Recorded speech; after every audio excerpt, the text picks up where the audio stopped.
Hi folks, thanks for tuning in to another video on Apocalypse weapons. Me and McDowell, and I'm here today in what's left of a surprisingly intact gun store in scenic West Point, with a rifle that many survivors have come to rely on, or at least come across, the M14.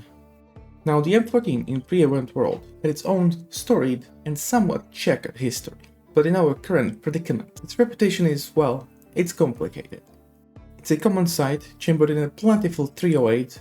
On paper, it looks like a solid choice for dealing with the undead, but does it live up to the hype, or is it just another tool that promises much and delivers occasionally?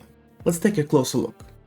Fundamentally, this is a semi-automatic rifle, feeding from a 20-round detachable box magazine. The capacity is certainly an upgrade from its bolt-action brethren, the MSR 700S and 788S. Firing the 308 round, it boasts decent damage and generally excellent chance to hit, if you know what you're doing. One of its notable characteristics, shall we say, it's a propensity to jam, often at the most inopportune moments. Should this occur, a swift and firm manipulation of the charging handle to cycle the action. This is generally what is required to clear the stoppage and get you back in the fight. Curiously, despite its potent 308 chambering, the M14 does not have any overpenetration when used against the infect. Yes, you understood correctly. Each round accounts for a single adversary, and no more. A peculiar aspect that continues to baffle survivors who understand basic ballistics. But we work with what we are given. Now, this rifle isn't for the survivor still grappling with the fundamentals. To use the M14 effectively, you'll want an aiming skill of at least 5. Any lower and you're most likely just making loud noises that attract unwanted attention. And trust me, the 308 is loud. Like any firearm still functioning in this world, the M14 benefits greatly from a bit of gunsmithing. With a trusty screwdriver, you can affix a variety of attachments. Iron sights improve its maximum range slightly. Scopes from the 2x all the way to the 8x drastically increase your engagement distance, though they also increase your minimum range, so don't get caught up close. A laser sight offers a flat 5% bonus to hit chance, very handy. A recoil pad helps mitigate recoil, and a red dot can speed up your aiming. Choose wisely based on your intended application, which is generally dispatching small to medium packs of Zeds at comfortable distance.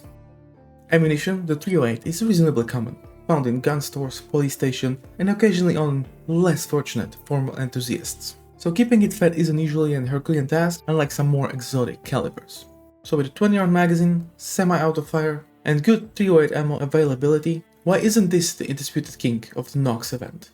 Well, aside from the baffling lack of penetration, the skill requirement is a significant barrier. The allure of its military heritage has led many a survivor to acquire this rifle, only for them to subsequently provide a rather noisy, but ultimately harmless display of suppressive fire against the general landscape. The jamming, while clearable, always seems to happen at the most inopportune moments. While it's better than a bolt action for multiple targets, it's still a single target weapon. Against a true horde, you'll be overwhelmed quickly if this is your primary solution. Let's talk maintenance. Its durability is tied to your aiming skill. The better you aim, the less wear and tear. Repairing it requires aiming level 5 and another M14, so keep an eye out for spares if you plan on making this your long-term companion. So, the M14. In the right hands, with the right skill and perhaps a few well-chosen attachments, it's a capable tool for keeping the dead at bay, especially when engaging those smaller, more manageable groups before they become a full-blown "oh dear, I made a terrible mistake" situations. It's not a miracle worker, and its quirks, like the single target limitation and the skill floor, mean it's not for everyone or every situation. So where does that leave the M14 in the arsenal of the apocalypse? It's certainly not an uncommon find, but its effective use is perhaps less common, often misunderstood. Ultimately, it remains a solid, if demanding, piece of hardware for those practiced in its use against ever-present threat. Hopefully, you find this look at the M14 informative. I appreciate you tuning in, and try not to get bit.